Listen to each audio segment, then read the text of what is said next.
ধানমন্ডি ৩২ নম্বরের পর এবার সুধাসদনও হাতছাড়া হয়ে গেল শেখ হাসিনার।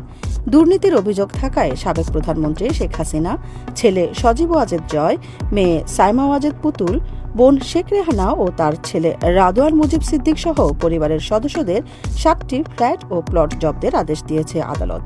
আর এই তালিকায় আছে সুধাসদনও। ৫ আগস্ট দেশের ইতিহাসে ঐতিহাসিক একটি দিন। এদিন দেশ ছাড়তে হয়েছে সাবেক প্রধানমন্ত্রী শেখ হাসিনাকে।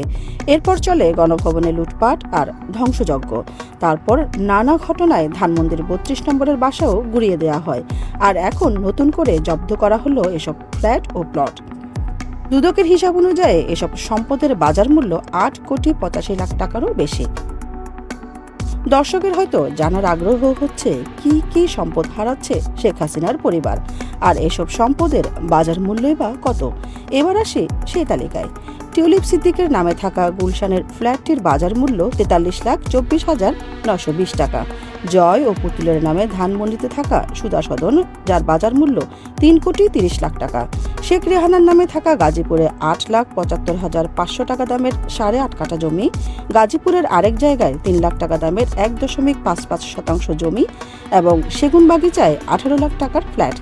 আর রাদোয়ান মুজিব সিদ্দিকের গুলশানের ৪টি ফ্ল্যাট, যার মূল্য ৪,৮২,১০,০০০ টাকা। শুধু সম্পদ নয়, জব্দ করা হয়েছে শেখ হাসিনার পরিবারের ১২৪টি ব্যাংক অ্যাকাউন্টও। আর এসব অ্যাকাউন্টে পাওয়া গেছে ৫৭৮ কোটি টাকা। একই সঙ্গে তাদের দেশ ত্যাগের উপরও নিষেধাজ্ঞা দিয়েছে আদালত। দুদকের তথ্য অনুযায়ী শেখ হাসিনার ১৭টি ব্যাংক হিসাব অবরুদ্ধ করা হয়েছে। এছাড়া আওয়ামী লীগের ৬টি অ্যাকাউন্ট, জয় ও পুতুলের সহ বঙ্গবন্ধু শেখ মুজিবুর রহমান মেমোরিয়াল ট্রাস্ট, সূচনা ফাউন্ডেশন সহ আরও বেশ কিছু ব্যাংক হিসাব অবরুদ্ধ করা হয়েছে। এর আগে ক্ষমতার অপব্যবহার ও অনিয়মের মাধ্যমে রাজুকের পূর্বাঞ্চলে নতুন শহর প্রকল্পে প্লট বরাদ্দ নেওয়ার অভিযোগে করা ৬টি মামলায় শেখ হাসিনা ও তার পরিবারের ৭ জনের বিরুদ্ধে অভিযোগপত্রের অনুমোদন দিয়েছে দুদক। শেখ হাসিনা পালিয়ে যাওয়ার পর তার পরিবার ও আশেপাশের মানুষের নামে এখন গোয়েন্দা সংস্থার অনুসন্ধানে দেশ বিদেশে বিশাল অঙ্কের সম্পদের তথ্য সামনে আসছে।